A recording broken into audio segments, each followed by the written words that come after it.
You want to support Roland Martin Unfiltered? Be sure to join our Bring the Funk fan club. Every dollar that you give to us supports our daily digital show. There's only one daily digital show out here that keeps it black and keep it real. As Roland Martin Unfiltered. Support the Roland Martin Unfiltered daily digital show by going to RolandMartinUnfiltered.com.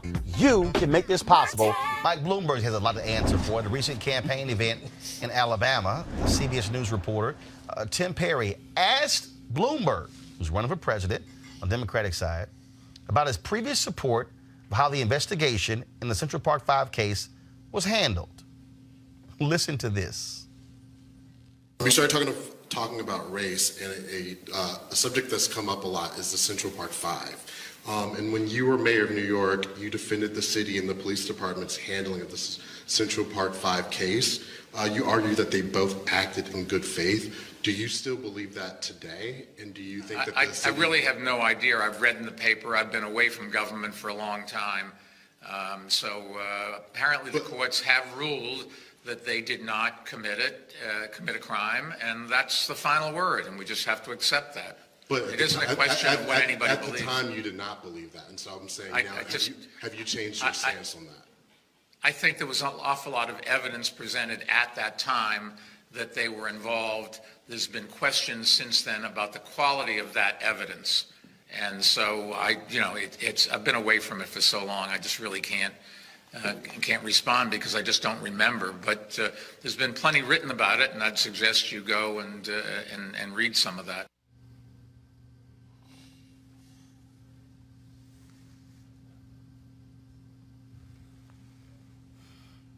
I have never lived in New York City. I am a native of Houston, Texas.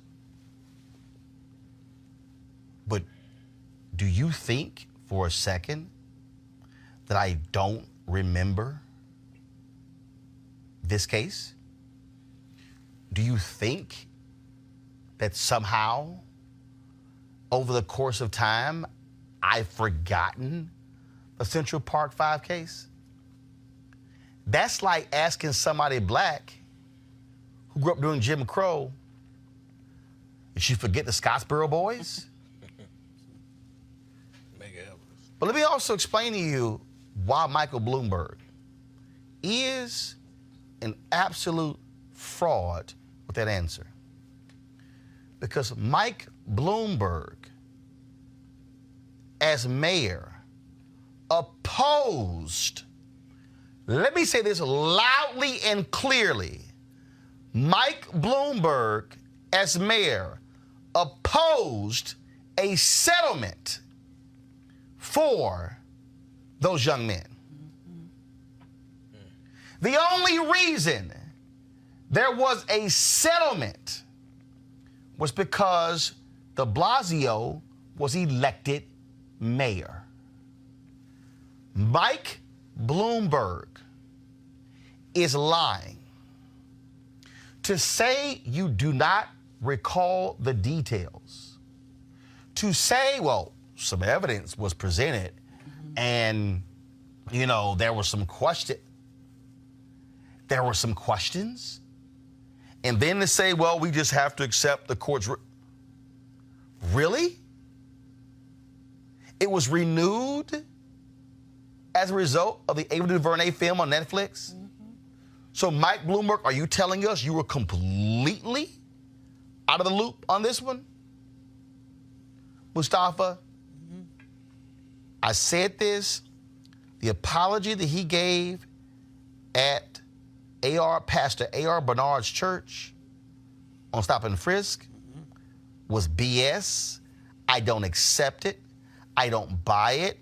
This man was defending Stop and Frisk as late as January of 2019, and all of a sudden you're telling me that in November of 2019 you found religion and now you see that it was bad? On this case here, this man simply, it is disqualifying the answers that he has given on this case, and it is no different than Trump defending his actions in this case as well. You notice also words have power. And he said, apparently. So apparently leaves this space for folks to still hang there and say, well, maybe they really were guilty, even though the DNA evidence said that they were not guilty. So, and here's the other thing that matter of fact, let's do this here. Let's do this here. I want to do this. I want you to play back what he said. I want people to actually listen to every single word that he said. And so I want you to play it. And then as soon as we come out of the break, come out of that, Mustafa's going to answer, Dr. Carter's going to answer, and then Julian's going to answer. So play it back exactly what Mike Bloomberg said about this. We started talking about race, and a subject that's come up a lot is the Central Park Five. And when you were mayor of New York, you defended the city and the police department's handling of the Central Park Five case. You argued that they both acted in good faith. Do you still believe that today? And do you think that I really have no idea. I've read in the paper. I've been away from government for a long time. So apparently the courts have ruled that they did not commit a crime, and that's the final word, and we just have to accept that. But it isn't a question of what anybody believes. At the time, you did not believe that, and so I'm saying have you changed your stance on that? I think there was an awful lot of evidence presented at that time that they were involved. There's been questions since then about the quality of that evidence. And so I've been away from it for so long, I just really can't respond because I just don't remember. But there's been plenty written about it, and I'd suggest you go and read some of that. Yeah, so again, apparently, no, it's not apparently, the courts have cleared them, have said that they were innocent. The DNA evidence also cleared them. So here's the other thing. We see people who have huge amounts of wealth, and with that wealth comes the access to information. He is one of the most powerful people in the state of New York, probably one of the most powerful people in the United States of America. So you can't just say that I've been away from government for a while. It's not like you don't have the opportunity to know what's going on. And this was a significant issue in time in your city. And so you, of course, would be a part of the garnering of that information. And what you should do is, as we've said with other powerful folks, if you made a mistake in the past, admit it and say that I've grown, I've learned, and then be supportive of what that change is that's happened when that information comes out. And when you don't do that, it makes it look like you're being disingenuous, that you're being unauthentic in the responses that you're giving. So, we got to have people, as my grandmother says, when you know better, do better. Yeah. But it's not just seeming right to be inauthentic. He is being inauthentic. He's lying, right? I mean, this man spent the better part of his administration fighting, compensating these young men for their traumas, right? I mean, the city was wrong. It lied. They beat those boys into confessing. He knew this. Everybody knows this. And then, like you said, the way he kind of slyly put it in there so it makes it seem like, well, maybe they're guilty, but they were exonerated because the evidence was of poor quality. No, there is no DNA. There was one perpetrator. That perpetrator has been found. Unfortunately, these young men had to pay with their lives. And since they've been exonerated, you still have people like Michael Bloomberg and Donald Trump who want to say these young men, and at the time boys, were guilty. They're not guilty. They didn't do it. Full stop, right? And Michael Bloomberg spent $6 million of the city's money fighting, compensating these young men for what they went through. And if you ask me, him sitting here saying he can't recall should be the thing that we say, well, then you shouldn't be president. Because if you, at 77, when you were the mayor of that city for what, about 10 years, and you spent a huge time fighting the people of the city of New York, fighting these young men as citizens, right, of that space who have been so brutally treated by the criminal system, by your police department, everything on down, that you can't remember that, then you're clearly not with it. You're not ready for this job. This is not the experience for you. And Julian, here's a timeline. 2002, the convictions were vacated. Bloomberg becomes mayor in 2002. He serves from 2002 to 2013. The settlement happens in 2014.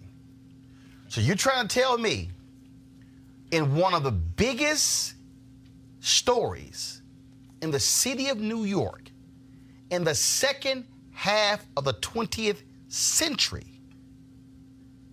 A case that convictions were overturned, vacated when you took over. And the entire, all 3 terms of yours, this was an issue. And now I can't remember. Honesty is the best policy. I think, well, I know. You know, at some point you just gotta just say, hey, I made a mistake. This was my standpoint on it back then. Looking at the evidence, we have DNA. It proves that they were innocent. I apologize. These young men should have never been convicted. They should have never been charged. I want to fully apologize to those young men. That's what should happen. You know, I think the president, he should apologize, but at the end of the day, the president is his own person. He's going to speak and do whatever he wants to do. And to Dr. Carter's point, the settlement was $41 million. True.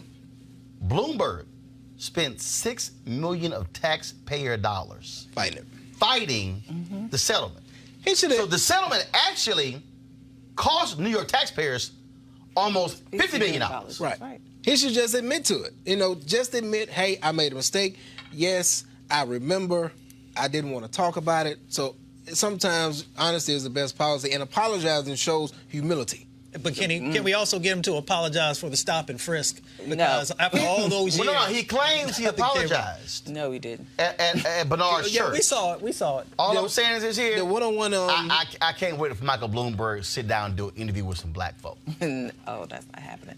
That's not happening. He apologized. What was it, a one-on-one interview? No. It was at he went to Pastor A.R. Bernard's church, where he spoke and he shared his thoughts, and now I've come to realize... No. He had to sit down with somebody about that. No, actually, he didn't. He ain't sat down with nobody.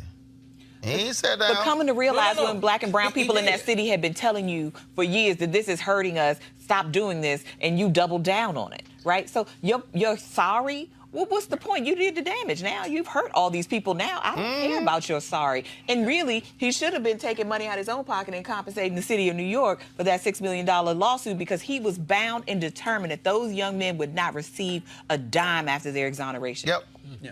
Not buying it. All right, folks, back to that Roland Mark Unfiltered video in just one moment. All right, folks, as the marijuana momentum continues, the folks at marijuanastock.org have already reached more than half of their funding goal for the hemp CBD investment. That's right. If you want to take advantage of this great opportunity, you need to do it now because it won't last much longer. Now, if you don't know, I'm talking about the hemp plant, the good cousin of marijuana with a much higher concentration of CBD. That means hemp gives you all the medical benefits of marijuana without getting you high. Also, if you don't know, hemp farming is now legal in the U.S., creating one of the largest commodities worldwide. Now, it's an opportunity for you to invest, and that's where 420 Real Estate comes in. Their business model is very simple. They buy land that supports hemp CBD grow operations and lease it to licensed, high-paying tenants. They're hemp CBD landlords. You can get in on the action. Now, of course, what they're doing is allowing you to invest a minimum of $200 up to $10,000 in their crowdfunding campaign. That's right, $200 up to $10,000. Now, to invest, all you got to do is go to marijuanastock.org. It's marijuanastock.org, and then you'll see all the details. So you want to get in the game, and get in the game now. Now back to your Roland Martin Unfiltered video.